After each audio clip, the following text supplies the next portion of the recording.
The receptionist looked him up and down and said, "Sir, this is an $8 million listing, not a rental." The single dad didn't flinch. He reached into his worn leather jacket, pulled out his phone, and said, "Good. Because I'm not here to rent. I'm here to buy it. Cash." The entire room went silent. Nobody moved. Nobody breathed. Because standing in that marble lobby, wearing jeans with a small tear at the knee and holding his 8-year-old daughter's hand, he looked like the last person on earth who could afford a house like that. But what nobody in that room knew yet was why he wanted it so badly. And what happened next would change every single life in that building forever. 3 years earlier, the single dad's world had fallen apart. His wife had passed away suddenly, leaving him alone with a 5-year-old daughter named Lily and a mountain of grief he didn't know how to carry. He worked construction during the day and drove for a delivery app at night, just to keep their small apartment and keep Lily in her shoes that fit. He never complained. He never let Lily see him cry. But some nights, after she fell asleep clutching her mother's old scarf, he sat on the kitchen floor and let the tears come quietly, so she wouldn't hear. Lily had one dream. Every night before bed, she'd open an old photo on her mother's phone, a picture of a beautiful white house with a wraparound porch and a big oak tree in the front yard. "That's the house Mommy always wanted," she'd whisper. "She said one day we'd live there together." The single dad never had the heart to tell her that house cost more money than he'd make in 10 lifetimes. Instead, he'd tuck her in and say, "Someday, baby girl. Someday." He started saving. Not because he believed he'd ever afford that house, but because saving gave him hope, and hope was the only thing keeping him standing. He picked up more shifts. He skipped meals so Lily could have seconds. He fixed his own car with YouTube tutorials instead of paying a mechanic. Every extra dollar went into an envelope hidden in his closet, labeled simply, "Lily's house." Then, one afternoon, everything changed. His uncle, a quiet man he hadn't spoken to in years, passed away. And in his will, he left the single dad something nobody expected, a small oil investment from decades ago that had quietly grown into a fortune. The lawyer's voice on the phone shook as he read the number out loud. The single dad sat down on the curb outside his apartment, phone pressed to his ear, and wept. Not from joy. From disbelief. From years of struggle finally cracking open into something he couldn't yet understand. But money didn't erase the ache in his chest. It didn't erase the nights he missed his wife so badly he could barely breathe. What it did give him was a chance. A chance to keep a promise he never thought he could keep. He found the house. The same one from the photo. Still for sale, still sitting on that same quiet street with the big oak tree out front, as if it had been waiting. He drove past it 3 times before he had the courage to call the real estate office.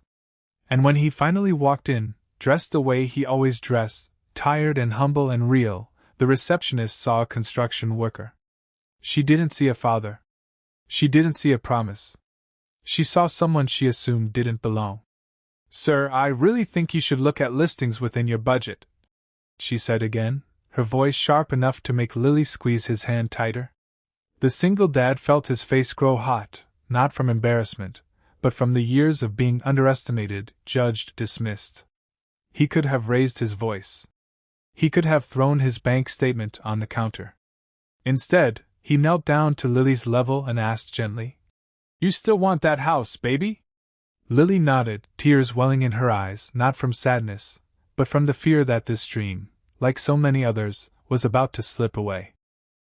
That's when a man walked out from the back office. Older, silver-haired, wearing a suit that looked like it cost more than the single dad's old truck.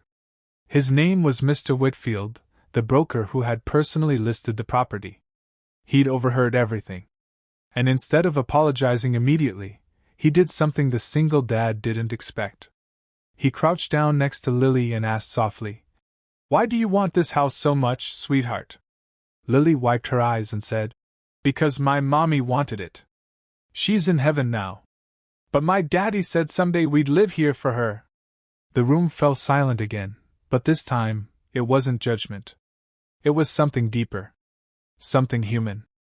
Mr. Whitfield stood slowly, looked at the receptionist, then looked at the single dad with new eyes. "Let's talk in my office," he said. As they walked back, the single dad's heart pounded. Not from fear of rejection, but from the weight of hope finally having a chance to breathe. Inside the office, Mr. Whitfield asked to see proof of funds, not out of suspicion now, but out of procedure. The single dad handed him the documents from the lawyer, the numbers still feeling unreal even to him. Mr. Whitfield's eyebrows rose slightly, but what struck him more wasn't the number. It was the story behind it. "You could buy any house in this city," Mr. Whitfield said quietly. "Why this one?" The single dad looked down at Lily, who was tracing her finger along the edge of the desk, humming softly, the same tune her mother used to hum. "Because some promises," he said, "aren't about the house. They're about keeping a piece of someone alive." Mr. Whitfield went quiet for a long moment. Then he said something nobody expected. "This house," he said slowly, "belonged to my sister. She passed away 2 years ago. I've had 3 offers higher than yours, and I turned every one of them down, because none of them felt right. I couldn't explain why until right now." He looked at Lily, then back at the single dad. "I think my sister would have loved knowing the little girl who lost her mom found peace in her home."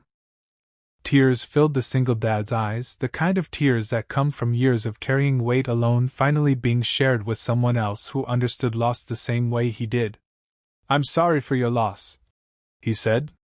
Mr. Whitfield nodded and said, "I'm sorry for yours too." In that small office, 2 strangers who had both lost someone they loved found a quiet, unexpected connection built not on money, but on grief, memory, and hope. The paperwork moved faster than anyone expected. Word got around the office about what happened, and the same receptionist who once dismissed him now approached with red eyes and a shaky apology. "I judged you," she said. "I'm sorry. I let assumptions blind me from seeing who you really are." The single dad, instead of holding on to anger, simply said, "It's okay. People see what they expect to see. Just try to see people next time, not their clothes." His forgiveness wasn't weakness. It was strength, the kind only someone who had survived real pain could offer so freely. The day they moved in, Lily ran straight through the front door and out to the backyard, where the old oak tree stood tall against the sky. She spun in circles, laughing, her arms wide open, her mother's scarf tied gently around her wrist. The single dad stood on the porch, watching her, tears streaming down his face, whispering quietly to the sky. "We did it. We kept our promise." For the first time in 3 years, the ache in his chest didn't feel like sadness. It felt like peace. Mr. Whitfield visited a few weeks later, not as a broker, but as a friend. He brought an old photo of his sister standing in front of the same house, smiling. He handed it to the single dad and said, "I think this belongs here now, with your family." The single dad placed it on the mantel next to a photo of his late wife, 2 women who never met in life, now forever connected through the same walls, the same warmth, the same love that refused to fade. Life didn't magically become perfect after that. The single dad still carried grief. He still had hard days. But he learned something powerful through this journey, that kindness and judgment often live in the same room, and it's not the money in your pocket that defines your worth, it's the love in your heart and the promises you refuse to break. He also learned that sometimes, the people who once misjudged you can become the ones who help you heal, if you choose grace over anger. Lily grew up in that house, laughing under the same oak tree her mother once dreamed about. And every year, on the anniversary of her mother's passing, she and her dad would sit on the porch steps together, holding hands, watching the sunset, feeling her presence in every breeze. The single dad often told her, "Never let anyone's assumptions define your worth. And never stop believing that love can find its way home, even after loss." If this story touched your heart, please like this video, leave a comment to share your thoughts, share it with someone who needs hope today, and subscribe to Wings of Kindness for more inspiring stories. Remember, even the smallest act of kindness can change someone's life forever.